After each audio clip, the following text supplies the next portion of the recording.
Pero antes de pasar, todavía dos palabras en relación con el gobierno. ¿Qué podemos decir para relacionar el gobierno con estos trascendentales a los que ahora nos referíamos? Pues que en la medida en que un directivo, un gobernante, sea más consciente del valor de esos 4 trascendentales sociales, gobernará mejor. Es decir, uno de los fallos más habituales en un gobernante es que no conoce la historia ni de su empresa ni de su gente. Ahora, si no conoces la historia de tu organización y no conoces la historia personal de tu gente, es difícil que actúes bien. Te equivocarás con gran frecuencia.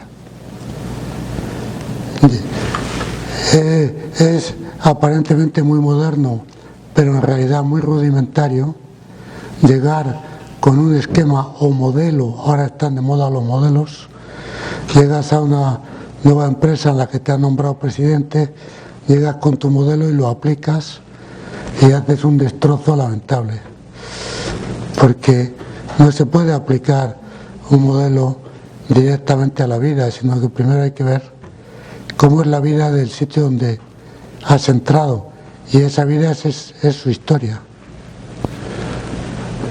Tanto mejor conoces el orden interno y externo de una empresa, tanto mejor puedes gobernarla. Si no sabes cuál es el orden, no puedes gobernarla bien.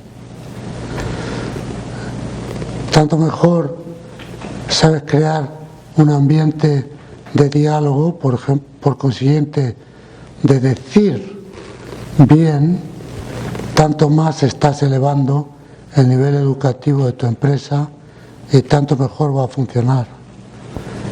Tanto mejor utilizas los símbolos culturales y los entiendes, tanto mejor estás gobernando tu empresa. Hay gente que ha fracasado por cosas tan pequeñas como no entender los símbolos. El otro día, como era lo único que hace la gente es seguir el fútbol, en vez de jugarlo, que es lo bonito, lo de verlo todos. Bueno, también es bonito verlo, pero la verdad es que ya hay demasiado fútbol. Pero el otro día venía un jugador del Barça que había, después de un partido desafortunado, había hecho bromas con algo que la afición barcelonista consideraba como emblemático, y fue terrible. Protestas de todas partes, con los emblemas son símbolos y con los símbolos no se juega. Hay políticos a veces, como digo, que han tenido serios fracasos por no conocer o no entender bien cuáles son los símbolos, los signos y los emblemas de una sociedad, de aquella sociedad que les toca gobernar, o de aquella empresa.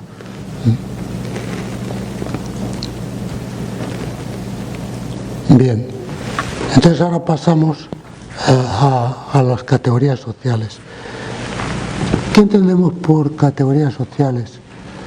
Conceptos también muy amplios, pero no tan amplios como los trascendentales. Cada sociedad es una articulación. Toda organización, toda sociedad, toda empresa está articulada en partes. Pues bien, la tesis que voy a mantener aquí es que todo tipo de sociedad tiene las mismas articulaciones. Las mismas articulaciones las tiene de manera distinta en cada caso, pero todos tienen las mismas articulaciones. Y por consiguiente, se puede hacer una teoría general de las articulaciones sociales, también llamadas categorías o subsistemas sociales.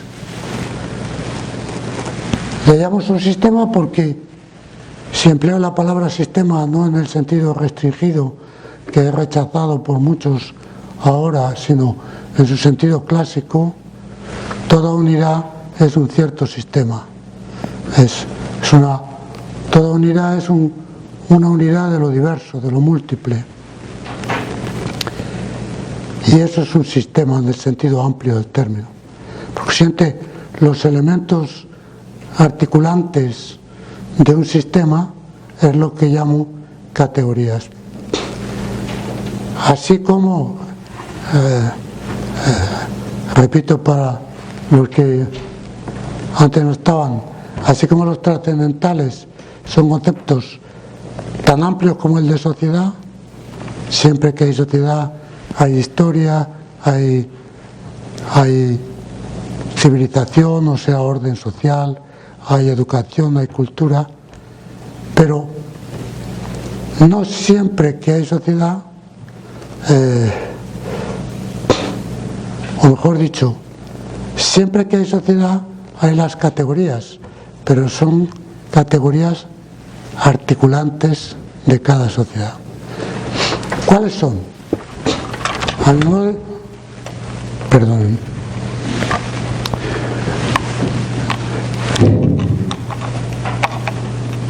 mi modo de ver, hay seis categorías, o subsistemas, o articulaciones sociales. ¿Cómo verlas? Bueno, vamos a poner un ojo analítico en cómo son las sociedades. ¿Qué es lo primero que vemos en cualquier sociedad humana? Que son las sociedades, como hemos visto antes, propiamente sociedades. Lo primero que vemos es una cosa simplicísima. La filosofía se fija en lo fácil, que es que toda sociedad humana es terrícola. El ser humano es un ser terrícola. Necesitamos enraizarnos en un sitio. Podemos movernos, pero siempre, si a uno le gusta mucho el agua, se compra un barco y el barco es su tierra. Va por el agua, pero está en sólido. Si a uno le gusta el aire, se compra un avión y va por el aire, pero está en sólido. El avión es sólido. Si en vez de ir en avión o en barco nos pasáramos la vida nadando o volando, seríamos unos bestias. ¿Por qué? Porque para pensar hay que estar enraizado. Tan verdad es eso que uno de los problemas que ahora mucha gente te dice es: no pensamos. ¿Por qué? Viajas demasiado, te mueves demasiado. La gente se mueve demasiado físicamente, pero los que no se mueven físicamente se mueven psicológicamente. Van a su casa y ¿qué hacen al llegar a casa? Zapear en la televisión. ¿Se dice aquí zapear? Sí. Hacer zapping. Es decir, su psique se está moviendo. La falta de reposo físico, psicológico, espiritual impide el desarrollo de la humanidad. Necesitamos movernos, necesitamos cambiar. El ser humano es un ser complejo, en el que también hace falta el cambio y el movimiento, pero si no hay un enraizamiento, el ser humano no se puede desarrollar. Eso, por ejemplo, antiguamente se veía mucho en una cosa que antes se veía y se decía, ahora se ve y no se dice. ¿Cuál es? Pues que para educar normalmente es conveniente que los niños no se muevan demasiado. Cuando cambian mucho de ciudad, cuando un matrimonio tiene que verse obligado a cambiar mucho de sitio, etcétera, puede tener, no necesariamente, pero puede tener dificultades para la educación. Si además el padre viaja mucho y la madre también, etcétera, los niños tienen una sensación de cambio continuo que les impide educarse bien. Aprenden muchas cosas en plural, porque han tenido en plural muchas experiencias. Y eso en sí mismo no es malo, pero no es malo cuando se combina con un enraizamiento. Cuando falta el enraizamiento, ¿qué es lo que falta? El pensar. No aprenden a pensar, no aprenden a reflexionar, no aprenden a madurar. Son personalidades que no son maduras, sí. Hoy en día, la sociedad que vivimos difícilmente piensa. Claro, es lo que digo. Y en ese sentido, los medios de comunicación cumplen un rol. Pues cumplen un rol bueno o malo según los casos. Si un medio de comunicación te ayuda a pensar, cosa que puede hacer, y al mismo tiempo que te informa, te forma, fue una de las, perdón por la autocita, siempre está mal citarse a sí mismo, pero había un escritor en España famoso que no había artículo que escribiera en que no dijera, como yo muy bien dije ya hace 3 años. Pues, bueno, entonces, una de las primeras tesis que dirigí se titulaba así, Formación e Información, hecha por un comunicólogo, por una persona que se dedicaba a la comunicación. Bueno, entonces, si tú consigues combinar bien información con formación, puede ser muy bueno. Cuando solo hay información y además trepidante y además falsa, porque lo que quieres es vender escándalo, que es lo que hacen ahora bastantes, pues naturalmente eso contribuye a que la gente lo piense, ¿no? Por supuesto, desgraciadamente es así, ¿no? Sartori dice que hemos pasado de ser de Homo sapiens a Homo videns. Eso es muy verdad, se ve que es italiano, porque los italianos son gente muy lista, y en Italia eso está muy estudiado. Yo he participado hace año y medio en un congreso de filosofía en Italia sobre la sociedad del espectáculo. El espectáculo sobre todo es visual. Y aquí el primer día de estas sesiones me referí a la diferencia entre el oído y la vista, ¿no? Lo que más sirve para aprender es el oído. Y una sociedad que maneja sobre todo la vista, como la nuestra, pues aprende menos. Es cierto que la vista es un sentido maravilloso. No estoy rebajando para nada su valía extraordinaria. Lo que digo es, para aprender, el sentido fundamental es el oído. Rafael, pero la lectura no es un instrumento para aprender, digamos, fundamental. No, la lectura, perdón, he sido muy dogmático, perdón, ha sido una respuesta. Pienso que la lectura es fundamental, voy a decirlo mejor, es fundamental, como bien decías, como ayuda, pero hay un error muy característico, error a mi modo de ver, en nuestra sociedad,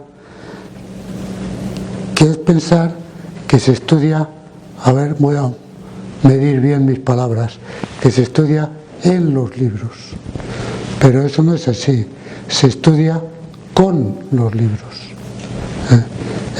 El libro es una ayuda para el estudio, se estudia con el amor al saber, por consiguiente con el corazón, poniendo atención mental, observando, escuchando, dialogando. Alguna vez he encontrado personas que me han dicho, y yo lo he vivido, hablar 5 o 6 horas con el autor de un libro te hace comprender ese libro de 500 páginas mucho mejor que leértelo 3 veces e irlo subrayando. Si tienes la suerte de hablarlo con el autor, no hay nada que sustituya a un buen diálogo para el aprendizaje.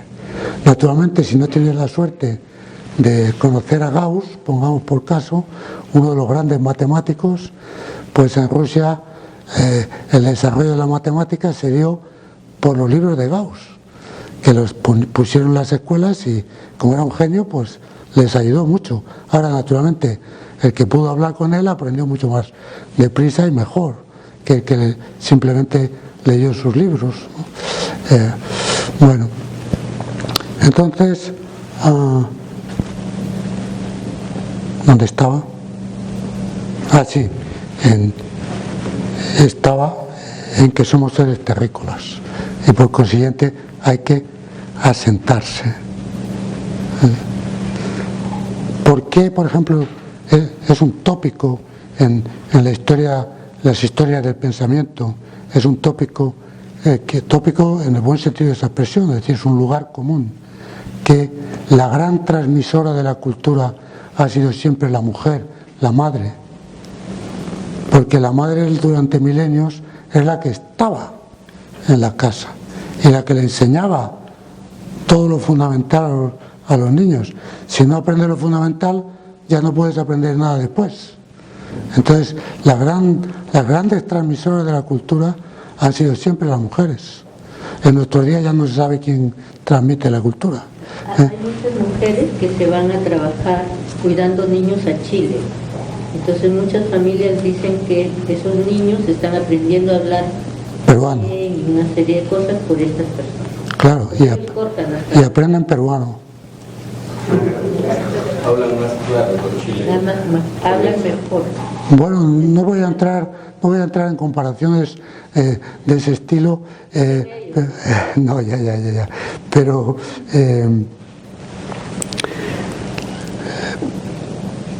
Pero en España está pasando.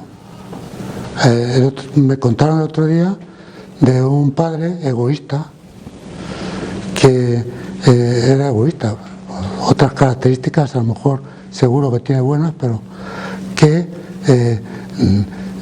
quiso deshacerse de la señorita que tenía contratada en la casa porque sus hijos la querían más que a él, a ella más que a él, y porque era de un país latinoamericano y los hijos hablaban con el acento de ese país.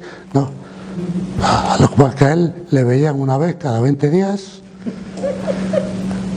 Él compraba su cariño porque cuando llegaba cada 20 días les traía regalitos y les daba pasta, dinero, pero los niños a la que querían era a la señorita latinoamericana, encantadora, que era la que les enseñaba todo, y a la que querían y cuyo acento, incluso lingüístico, era el que tenían.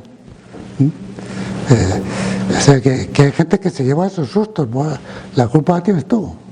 Es decir, gana un poco menos de dinero y dedícale un poco más de tiempo a tus hijos. Ya sé, por favor, que eso a veces no es fácil, lo sé, pero estoy hablando en general. En general se está abusando tremendamente en una sociedad terriblemente economicista como la nuestra, se está abusando de ganar más y más y más en detrimento del enraizamiento familiar. Y el resultado es lo que está pasando en Europa.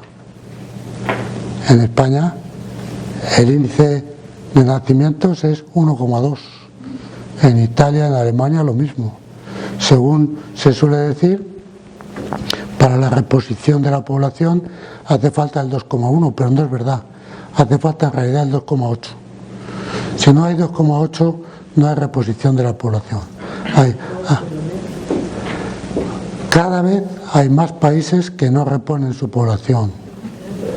Y eso significa consecuencias enormes desde todos los puntos de vista. Desde todos los puntos de vista, sí. Estaba buscando cómo interpreta ese 1.1. 1.2 quiere decir... 1,2 hijos por X miles de personas. No. Una muestra. Es una muestra de toda la población. En la media de la población, cada mujer que puede tener hijos tiene 1,2 hijos. O sea, se entiende que ninguna mujer hasta ahora, no sé, con los nuevos inventos, pueda tener 0,2 hijos. Pero la media es eso. Sí. Ahí inclusive entran también factores alimenticios, ¿no? Que entran en la técnica. Tengo un amigo que es zootecnista y había hecho un análisis sobre la leche y las hormonas que tenía la leche que evitaban que las mujeres estuvieran embarazadas, disminuía la probabilidad de embarazo. Sí. Me imagino que deben haber factores sociales, pero también factores alimenticios que han generado esta sociedad. Hay diferentes tipos de factores, efectivamente, pero el factor cultural es fortísimo. Y yo siempre pongo un ejemplo, porque es el que tengo fundamentalmente, y es el país del mundo que más susto se ha llevado por falta. En España no hay susto, es terrible. Lo que han hecho con España es, en fin, me ha hecho llorar. Y hay personas muy concretas que lo han hecho, pero en fin, que Dios les perdone. En Alemania, que es un país muy reflexivo, es el país más filosófico que hay, pues están preocupados con el 1,2 que tienen. Y entonces es el país del mundo que más ha facilitado la compatibilidad de trabajo en las empresas con la familia. ¿Y saben cuánto ha cambiado el índice de nacimiento desde que eso se ha puesto en marcha? 0,01.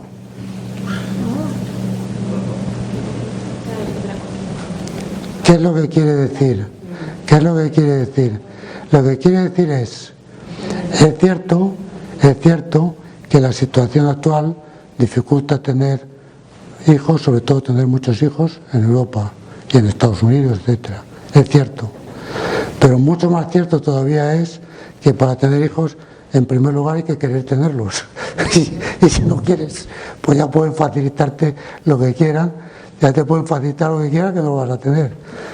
De manera que hasta hace unos años las familias teniendo dificultades tenían hijos porque querían tenerlos.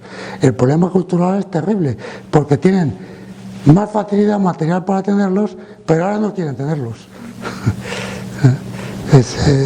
Y eso es porque la cultura es el ambiente espiritual que se respira. Y como se respira eso, pues la gente sí. Desde el punto de vista social, ¿conviene que una sociedad tenga familias numerosas? Bueno, yo aquí diría lo que siempre se ha dicho en la tradición y que yo escuché en mi niñez, a mis padres y a matrimonios amigos de mis padres. O sea, yo aquí hablo de segunda mano y ellos comentaban qué matrimonio tan bueno es que ha conseguido educarme muy bien a pesar de que solo han tenido un hijo. Sí, Dios solo les ha enviado un hijo o dos y a pesar de eso es un matrimonio magnífico, pero se ha educado muy bien. Porque era una evidencia milenaria que las familias muy numerosas facilitan la educación de los hijos. Los hijos se ayudan a educar entre sí. Es mucho más fácil educar bien en una familia numerosa que no numerosa. Naturalmente la familia numerosa pueden ser 3, 5 o 7, pero bueno, sí, ya me entienden. No se trata de medir con un número exacto, pero no se trata de medir con un número exacto, pero es indudable que ser un poco numerosos ayuda a la educación y, ojo, ayuda al matrimonio. Ahora mismo yo tengo, en fin, el hecho de haber cumplido ya 23 años te da cierta experiencia, dado que no tengo otras virtudes, y ahora mismo La última cosa que me ha pasado es un amigo excelente, con una mujer excelente, que se le acaban de marchar los hijos de casa y ahora tiene un problemón porque dice que no sabe lo que hacer en casa. Entonces, a veces cuando tú no has hecho un matrimonio suficientemente sólido, pues empiezan a tener muchos problemas que se disminuyen en una familia numerosa, porque una familia numerosa siempre tienes líos. Mi madre son 12 hermanos, 12. Menor que mi edad.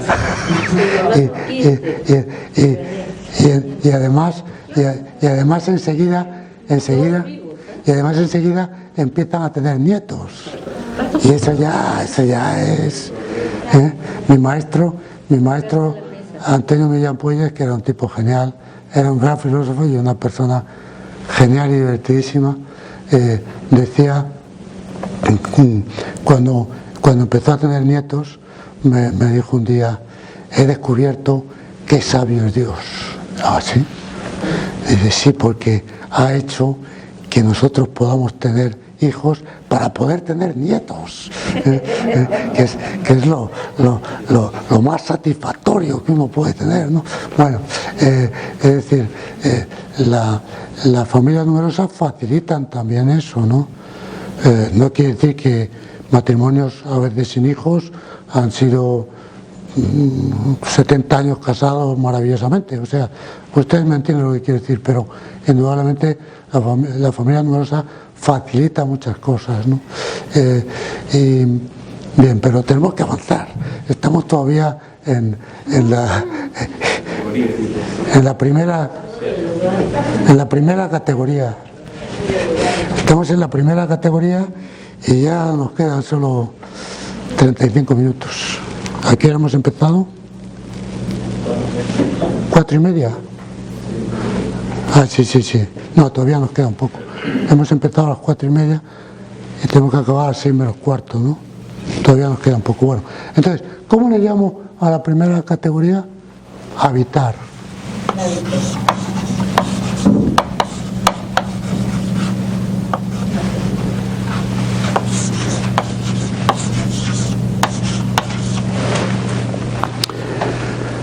Dicen los lingüistas que habitare, es una palabra latina, habitare, es un frecuentativo del verbo avere. Avere, como saben ustedes en latín, significa tener.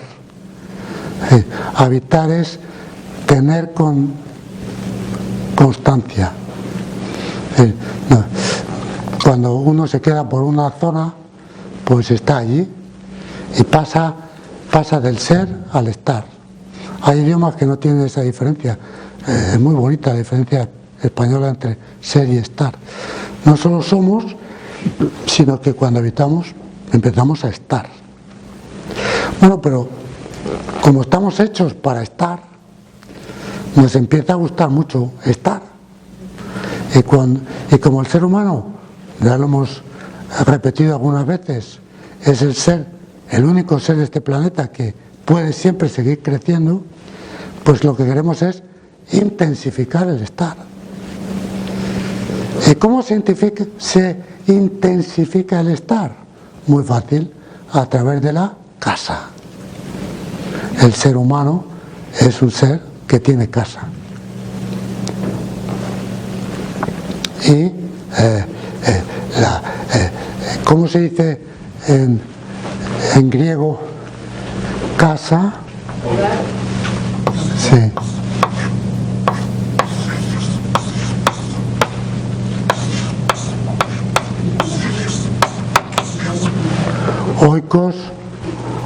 Oikos o oikia. Oikos se refiere más a la casa sin más y oikia tiene un poco más el sentido de familia.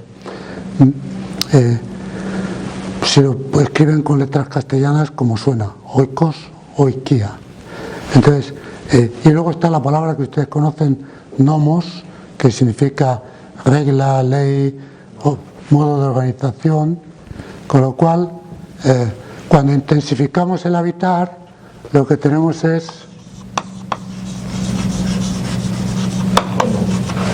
la economía. Claro, las reglas de la casa. Durante milenios la economía era el saber de la casa.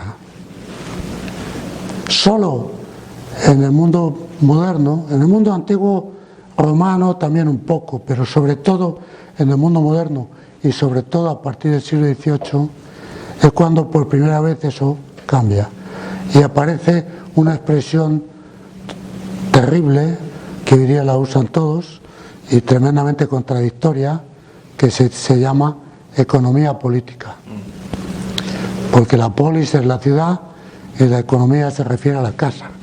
¿Qué quiere decir economía política? Cuyas obras principales se desarrollan a partir del siglo XVIII y no desde Adam Smith, aunque Adam Smith generalmente aparece como el padre de la economía moderna, pero tiene sus precedentes, sobre todo franceses, precedentes franceses. Bueno,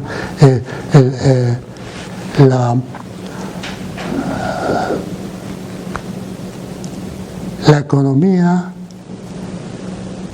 depende, a mi juicio, a ver si tenemos tiempo y me puedo parar en ello la próxima vez, depende fundamentalmente de la familia. Y cuando se hace una economía política, como la que tenemos ahora, tenemos muchos problemas. Ustedes dirán, ni hablar, es al contrario. Por fin somos ricos, desde que tenemos economía política. Bueno, durante milenios, toda la historia, la economía consistía en poder vivir en tu familia, que era donde vivía todo el mundo. No había apenas hoteles, no había facilidad para viajar, cuando te ibas a otro sitio no conocías a nadie. Bueno, los comerciantes iban y venían, pero generalmente los comercios eran locales, venían de los pueblos de alrededor. La sociedad era fija y la familia era fija. Entonces, todo lo que se buscaba era para vivir la familia.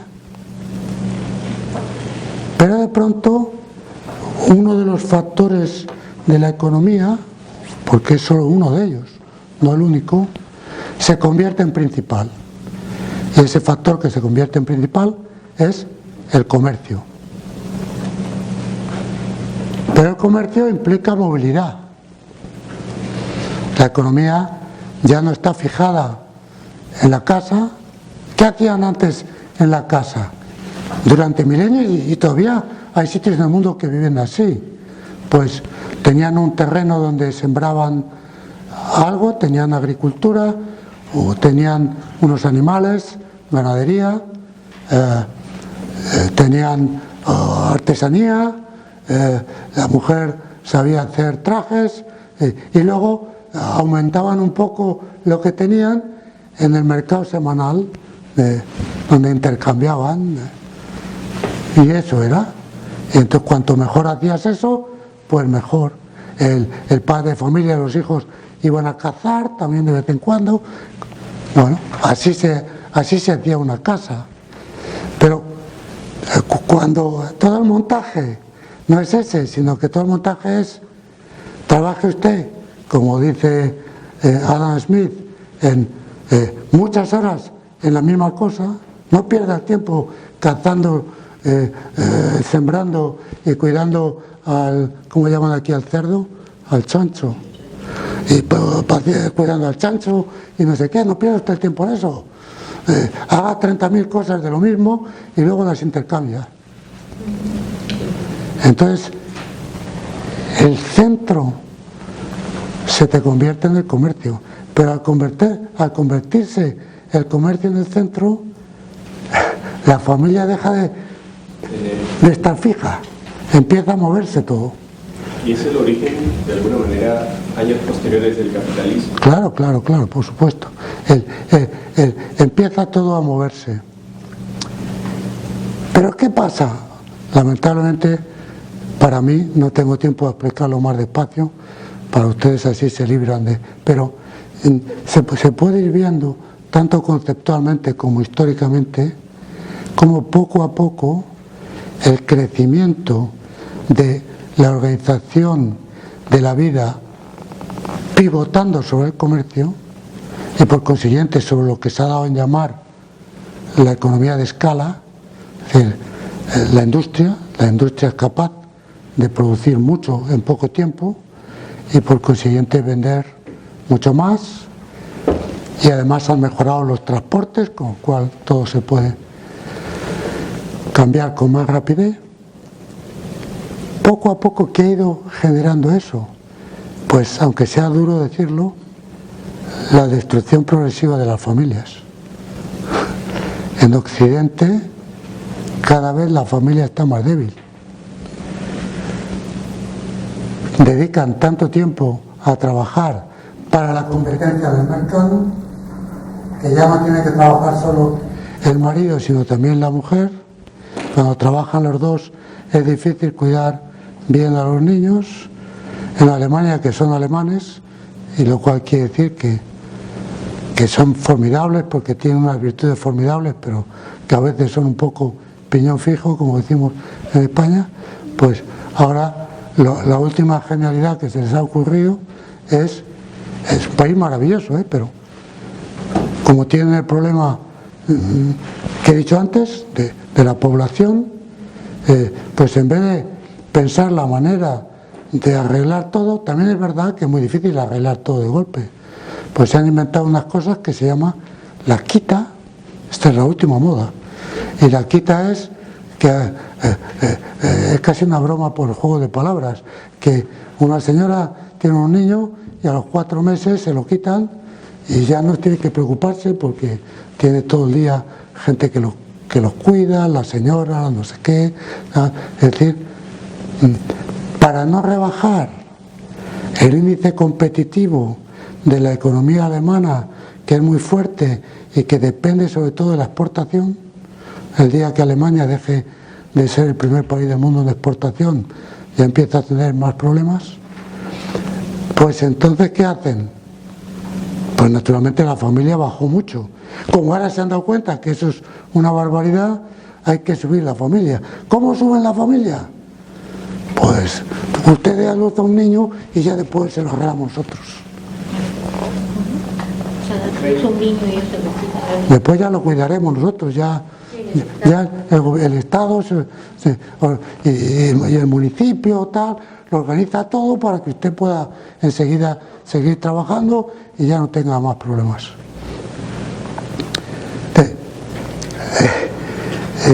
Es que el problema no es de un país o de otro, el problema tampoco es accidental. Qué mala suerte hemos tenido, o hay que ver, tenemos un par de presidentes por el mundo que tienen muy mala idea. No. El problema es de toda una estructura cultural y civilizatoria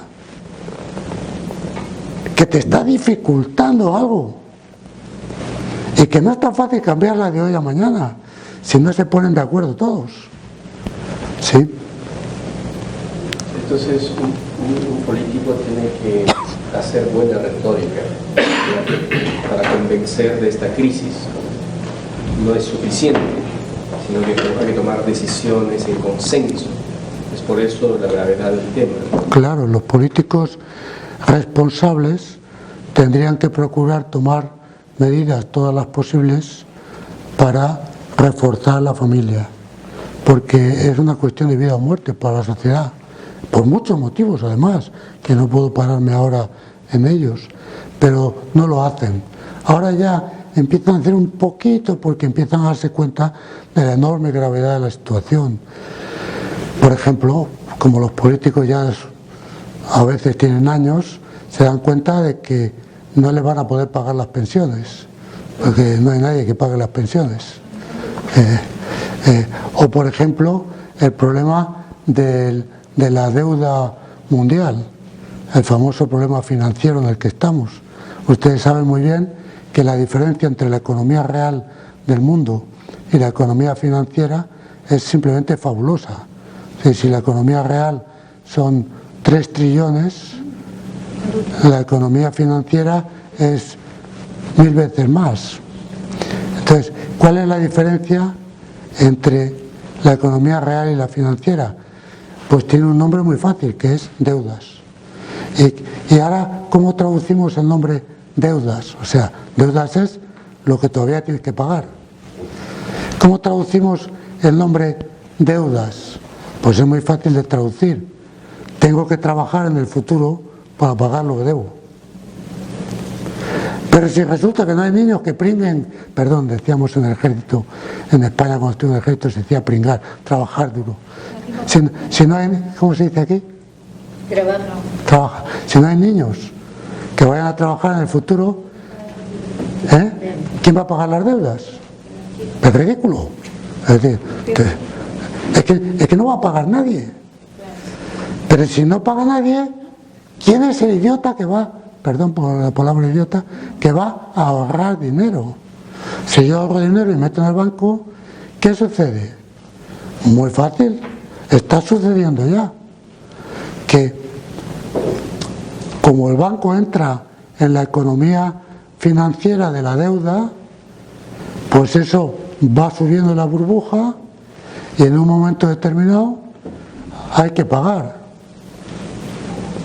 ¿Y quién paga? Y entonces, mejor que nunca, se entiende el dicho español, siempre pagan justos por pecadores.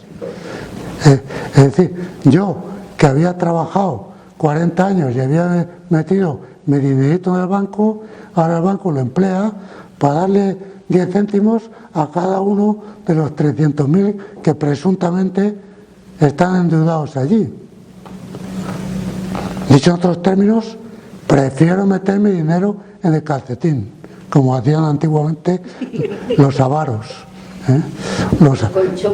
Claro, del colchón. Así como en España el pecado nacional es la envidia, en Francia es la avaricia. Y en Francia aparecen todavía mendigos muertos en su habitación y llegan y abren el colchón y ahí hay billetes, pero vamos, algunos ya incluso fuera de circulación. Bueno, pero ahora la gente va a tener que ampliar los calcetines porque meter dinero en el banco es un riesgo. Porque además, durante años, y conste que tengo amigos banqueros y banqueros muy buenos, ¿no? Entiéndanme que no estoy diciendo, y sé que hacen falta los bancos y que hay bancos buenos. Por supuesto que todo eso es verdad. Pero es que ha habido bancos en el mundo, y además bancos poderosísimos que han engañado hasta el apuntador. Y después de que se habían pasado años diciendo que ellos garantizaban. ¿Garantizaban qué? Garantizaban que se enriquecían ellos. Pero a ti no te... Pero además, esos banqueros ahora son asesores. Y muchos de ellos han sido presidentes de las universidades, líderes que dirigen la economía mundial. Sí, claro. Y siguen todavía en los poderes de dirección. Así es. Así es. Futuros es asesores. ¿Cómo cambiar el futuro para el lado bueno?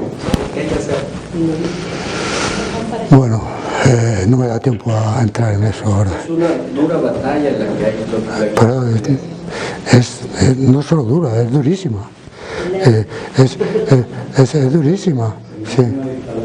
Pero ese es un problema cultural, ¿o es que cuando hablábamos de las categorías de la sociedad, o es que las coordenadas de la sociedad se distorsionan? Bueno, yo cada vez que ha salido con amigos míos economistas este problema, siempre les digo lo mismo. Vosotros, mis amigos, me perdonaréis porque como yo, al ser filósofo, no sé nada, pero por lo menos os digo lo que pienso para que me diréis. Digo, yo creo que el problema financiero mundial depende del descuido de la familia. ¿Cómo? ¿Qué estás diciendo? No, le digo yo, ni mis padres ni los amigos de mis padres se endeudaron nunca más que lo razonable. Hay endeudamientos razonables. A veces hay que endeudarse, pero ¿Por qué? Perdón un momento, ¿por qué no se endeudaban? Porque les daba vergüenza morir y dejarles deudas a sus hijos.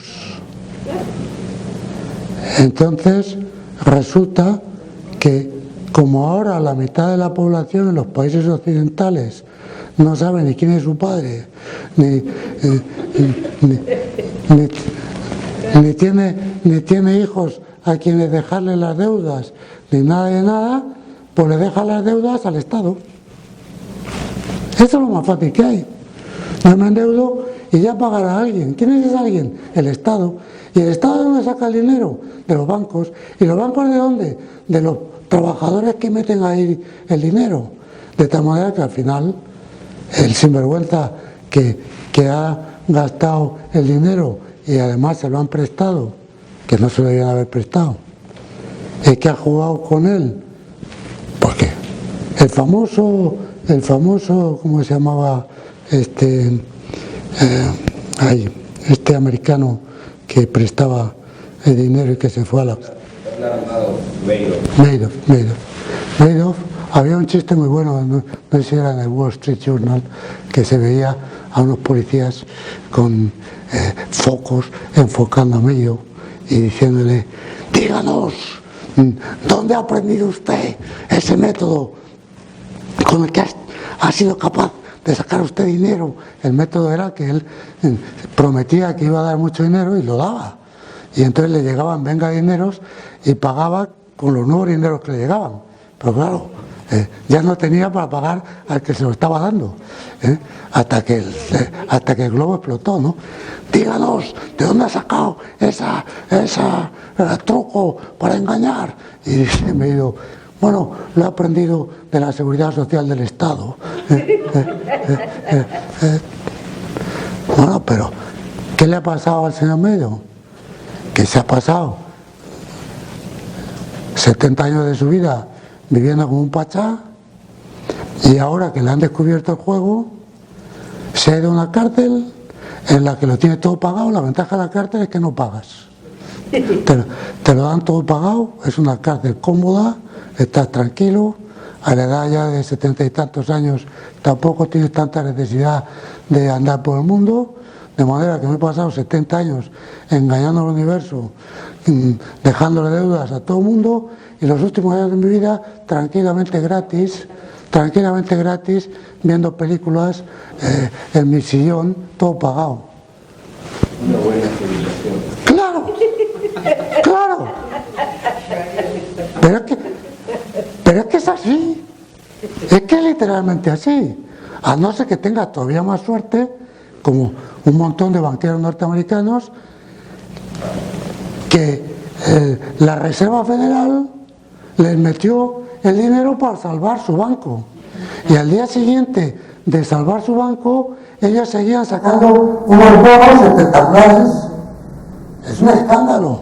Tu banco tiene unas deudas fabulosas, a tu banco lo ha salvado la deuda federal, la Reserva Federal, quiere decir los que pagan impuestos, y tú al día siguiente sigues cobrando unos bonos increíbles. Y encima te dejan hacerlo. Bueno, que ya es demasiado. O sea, todo tiene un límite en la vida, ¿no? Es decir, yo no tengo ninguna envidia a un banquero que gana más dinero que yo. Desde que el mundo, el buen gobernante ha sido prudente. Si yo me dedico a la filosofía, el gobernante lo que tiene que mirar es si yo maleo a mis alumnos o no, porque con las ideas se malea a la gente. Por consiguiente, tiene que tomar las medidas que pueda para... Si yo me dedico al dinero, tiene que tomar las medidas prudenciales para que yo no robe. Y la primera medida es tener un buen sueldo. Pues claro, si yo estoy manejando dinero y gano mal, se me va la mano. Por consiguiente, desde que el mundo ha sido normal que ese tipo de gente ganara más dinero, y yo no le tengo envidia por eso, porque me parece bien. Hombre, con tal de ganar yo lo suficiente para vivir con dignidad, pues me gusta mucho más la filosofía que dedicarme a ganar dinero, que no me gusta hacerlo, y por si fuera poco, como decía un amigo mío, si me dedico a ganar dinero, decía él, pongo una fábrica de piensos y se mueren todas las vacas de España. O sea, es seguro, porque se me da mal a mí esas cosas de manejar dinero. Entonces, quiero decir, no, yo veo, no tengo envidia a un banquero y veo normal que gane más dinero, pero todo tiene una medida en la vida, y sobre todo tú no puedes dar tantos créditos que luego... perdón, quería decir. Sí, en Latinoamérica y especialmente en Perú, todavía creo que no tenemos ese problema de la falta de niños. Aquí lo que tenemos son niños niños no reconocidos, sí, y niños que no tienen oportunidades como las que podrían tener sí, en Alemania. sí, Entonces, ese es el problema que vivimos hoy en día. sí. No, sí.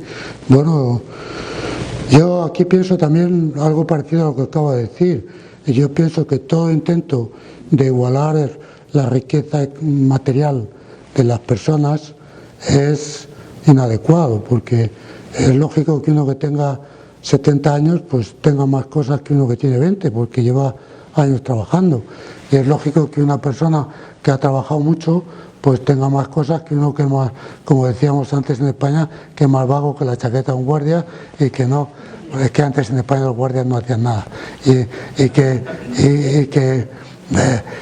ahora sí que trabajan, y bueno, pues lógicamente es muy lógico que tenga más, pero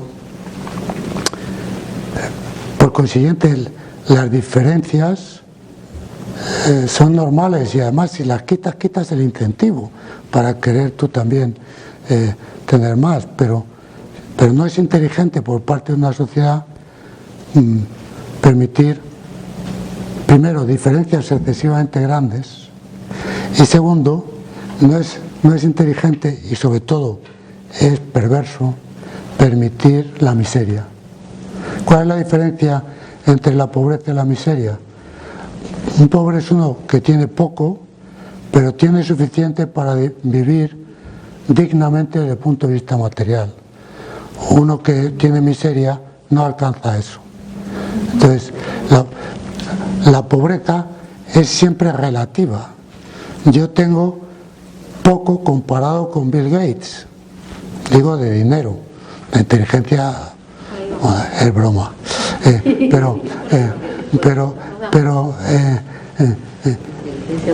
pero en cambio tengo mucho más que Carlos V emperador, que era el hombre más poderoso de su tiempo, porque tengo frigorífico, automóvil, toda una serie de cosas que él no tenía.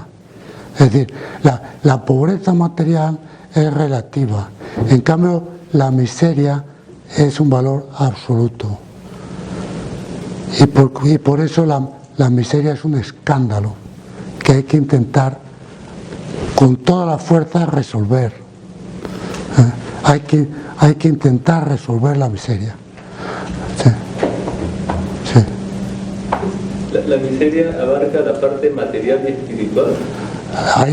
Ahora me estaba refiriendo a la material. Por supuesto que también hay miseria espiritual. Porque cae la mano, ¿no? Porque si estás en no necesariamente. Vamos a ver, es verdad lo que dice, aunque no necesariamente. Quiero decir, es verdad que cuando uno vive en la miseria material es difícil no caer en la miseria espiritual, porque lo pasa muy mal. De hecho, hay un texto que siempre se cita de Santo Tomás de Aquino, que dice Santo Tomás de Aquino, eso la gente a veces no lo sabe. Santo Tomás de Aquino dice: hace falta tener lo suficiente para vivir con dignidad, y añade, en la línea de lo que usted acaba de decir, porque si no se tiene eso es difícil ser virtuoso. La miseria espiritual es el que no tiene virtud. Es difícil ser virtuoso, pero no es imposible. No es imposible. Porque el que vive en la miseria tiene que hacer lo necesario para poder obtener algo Claro. para vivir. Y si por eso tiene que prostituirse, vender drogas o asesinar, lo va a hacer. Bueno, pero no, vuelvo a decir lo mismo que ahora, pero no necesariamente. Es decir, hay gente que cae en eso con cierta facilidad, pero como se suele decir, Dios ayuda al que se esfuerza y, hombre, siempre puedes conseguir salir adelante si te esfuerzas de algún modo, ¿no? No creo que sea necesario. Bueno, tenemos que avanzar, que ya nos quedan más que 10 minutos y estoy abusando de ustedes. Después de la economía, ¿qué pasa con la economía? Que toda la economía pivota, el pivote sobre el que se mueve toda la economía es la propiedad privada, porque precisamente he dicho que la economía es la intensificación del tener. Entonces, ¿qué significa aquí la intensificación? Es decir, esta tierra no es la tierra por la que yo ando y es de todos nosotros, sino que esta casa es mi casa. Mi casa, punto. Propiedad privada. Es tan verdad que el ser humano tiene derecho a tener casa, que no es que tenga derecho, es que tiene deber. ¿Saben ustedes cuál es la figura más trágica del ser humano? ¿La figura? Más trágica. La figura más trágica es el vagabundo. Cuando vemos un vagabundo, se te hiela la sangre. Es un hombre que va de un lado para otro y no tiene casa. No tiene raíces. No solo tiene raíces, lo más importante ahora es que no tiene casa. Claro. Y además el espacio, ¿no? La casa es el sentido del espacio también, las cuatro paredes, el tiempo. Sí, pero gracias. El ser humano no encuentra una casa y se mete dentro de ella.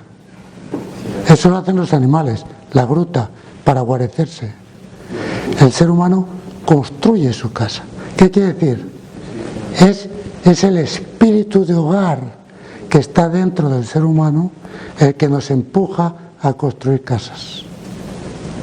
Y las casas son la expresión, antes hablábamos de cultura como expresión, las casas son la expresión de lo que es el ser humano.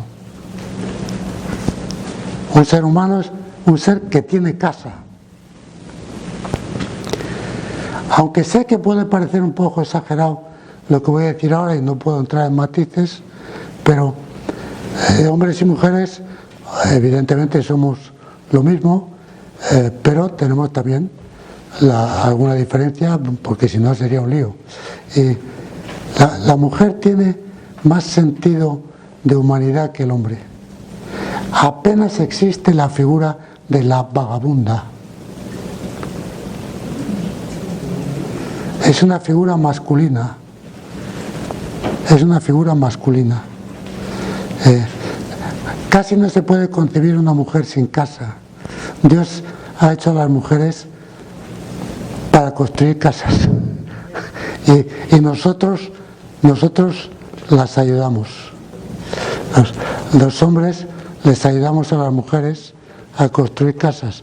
Y además, porque naturalmente les ayudamos porque nos gusta porque tenemos la misma inclinación, pero la inclinación más específica, por eso en realidad cuando se dice que Adán estaba solo, lo que en realidad se está queriendo decir es que no tenía casa, pero que sin embargo su naturaleza la estaba pidiendo, porque si no la estuviera pidiendo no se hubiera dado cuenta que estaba solo. Claro.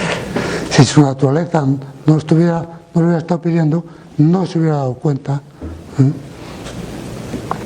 Entonces, la propiedad, cada vez que se ha querido suprimir la propiedad privada, ha sido un desastre para la humanidad. Porque lo propio de la humanidad es tener propiedad privada. Hay al menos 3 formas de intentar evadir la propiedad privada.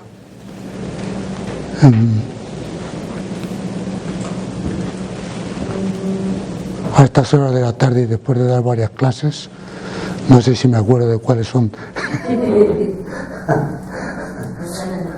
Bueno, una forma, nos hemos referido antes a ella. Gente que vive en el polo o vive en la selva, hay pueblos en los que casi no hay propiedad privada. Y es bien interesante una cosa, qué pena no tener más tiempo. Esos pueblos generalmente comparten sus relaciones hombres y mujeres, porque la primera propiedad es, ojo, mido mis palabras, la primera propiedad específicamente humana que tiene el ser humano es su cónyuge. Y eso es de una importancia extraordinaria. ¿Por qué? Porque uno no puede tener su cónyuge humanamente más que de una forma que no es tan fácil, que es: mi cónyuge es mío y además quiero que sea mío, porque si no es mío es de mi vecino y me estaba molestando bastante que mi vecino se interfiera con mi mujer. Mi cónyuge, mi mujer, en mi caso, si estuviera casado, es mía, pero no es mía en el sentido instrumental. Yo no puedo utilizarla como un instrumento, sino que la tengo que respetar en su valor absoluto. Esa es la forma más profunda de poseer que tiene el ser humano, cuando se trata de una posesión espiritual y material al mismo tiempo. Si yo tengo un coche, un carro se dice aquí, ¿no? Si yo tengo un carro, pues lo tengo materialmente. Y si un día me fastidia, pues lo vendo o lo tiro. Sí. El cónyuge, si lo vendo o lo tiro, pues no voy por buen camino. Sino que mi cónyuge es mío, pero no puedo hacer con él. Tengo que respetarlo en todo su... Entonces, esa forma de poseer es la forma más específicamente humana. Y es bien interesante que lo primero que tiene el ser humano es una casa, es la primera propiedad privada. Y la casa es el matrimonio que construye la casa.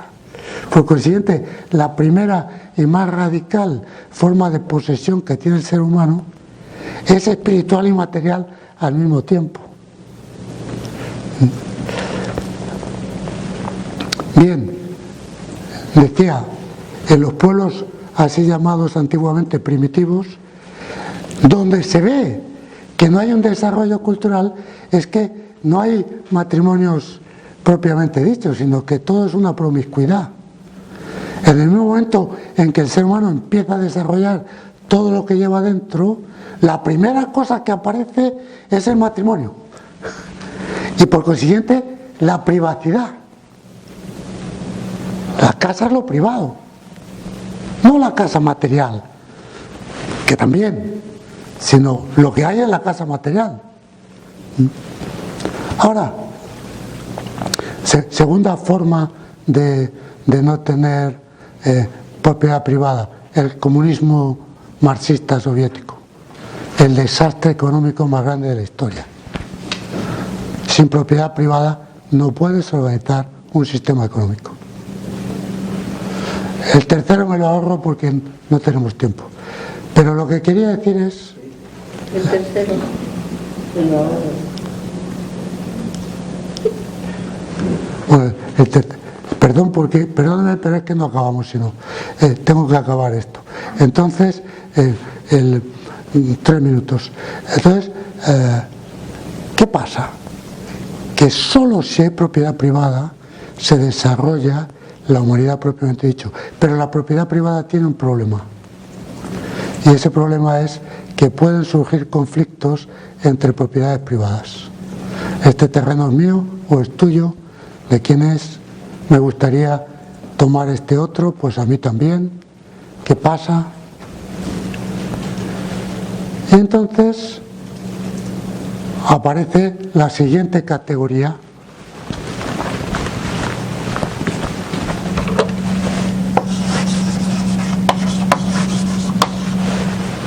que es el derecho. Vamos a no pelearnos, vamos a no tener conflictos, porque los conflictos son la guerra y la guerra impide la sociedad, y para evitar los conflictos vamos a atenernos al derecho.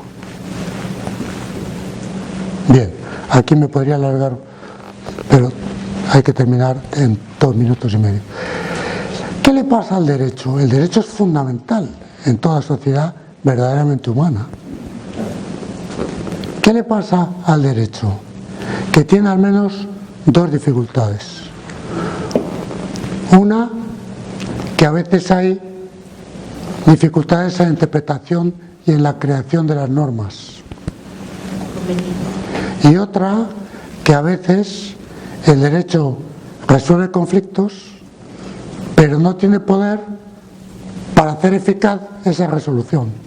El juez dice, tiene usted razón, pero no tiene poder coactivo para hacer cumplir eso. Por consiguiente, el derecho es fundamental, pero tiene 2 debilidades. Cómo resolver problemas normativos de fondo cuando hay dudas y cómo hacer cumplir sus decisiones judiciales.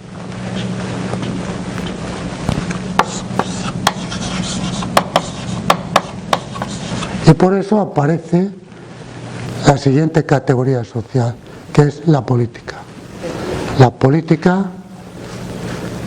resuelve en caso de duda.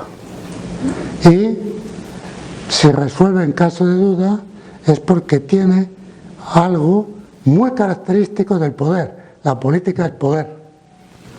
Tiene algo muy característico del poder, que es la última palabra y la fuerza coactiva. El poder político tiene la última palabra, no todas las palabras, sino la última palabra en caso de duda, como decía Carl Schmitt, uno de los grandes juristas y teóricos políticos del siglo XX, decía soberano es el político, no, soberano el político. ¿Quién es el soberano en el sentido de gobernante? Dice, gobernante es el que decide en caso de excepción. Cuando hay duda y cuando hay una excepción, el que decide, ese es el que manda. El que tiene, mejor dicho, el poder supremo. Pero solo lo tiene si además tiene los medios para hacerlo cumplir. Y eso es la política. Pero, rapidísimamente, de pronto el político decide expulsarme a mí del cargo que yo tenía de director general. Y lo hace porque tiene fuerza para ello. ¿Y qué puedo hacer yo? Si me opongo, o establezco de nuevo la guerra, o me van a quitar de en medio. Pues no tengo nada que hacer, es el poder supremo. Y sin embargo sí tengo algo que hacer. ¿Qué es lo que tengo que hacer? Empezar a darle vueltas a la cabeza y de pronto decir, político, tú me has echado, pero tú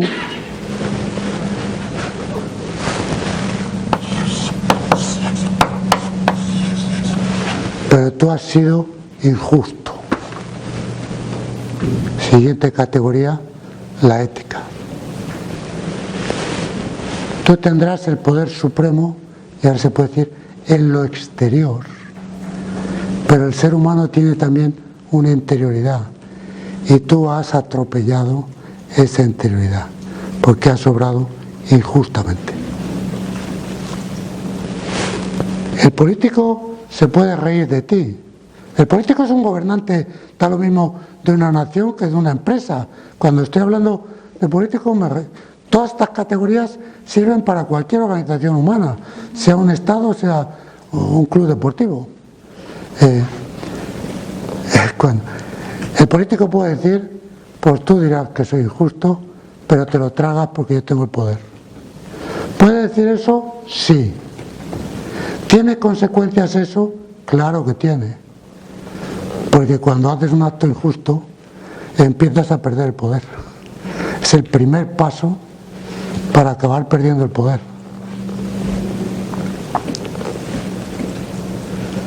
¿Qué pasa con la ética? Pues que la ética es obrar justa o injustamente. Pero si de pronto yo, como el político, digo, pues no quiero ser justo, ¿qué me pasa? El político le pasa lo que acabo de decir. Pero, ¿y si yo no soy un político importante, sino uno que anda por el mundo, que dice, pues mira, si hago una trampa aquí, no sé qué, no se va a enterar nadie, y ya está? Sí, a lo mejor algunos se fastidian un poco, pero como no se van a fastidiar mucho y les voy a sacar ventaja, pues lo hago. Bueno, no deberías hacerlo.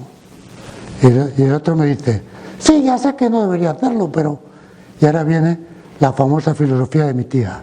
Siempre la he expuesto así, la filosofía de mi tía, que nunca estudió filosofía, pero era buenísima persona.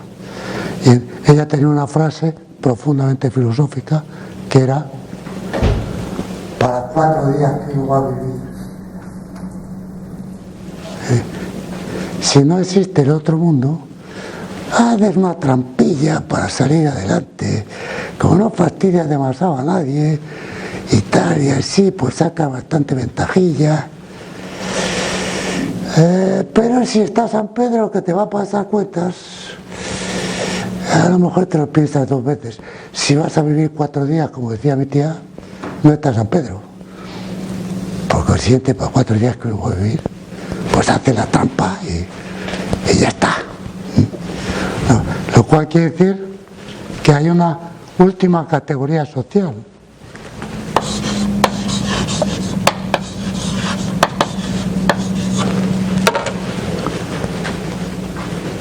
Sin religión, la ética no tiene fuerza suficiente. Por supuesto, la ética es fundamental, la ética es profundamente humana, pero la ética no tiene fuerza suficiente si no hay una religión que la apoye, porque la religión lo que dice precisamente es que la interioridad no es cuestión meramente psicológica, sino que va más allá, que tiene una realidad que es más que puramente psicológica. Bueno, pues muchas gracias y hasta el próximo día.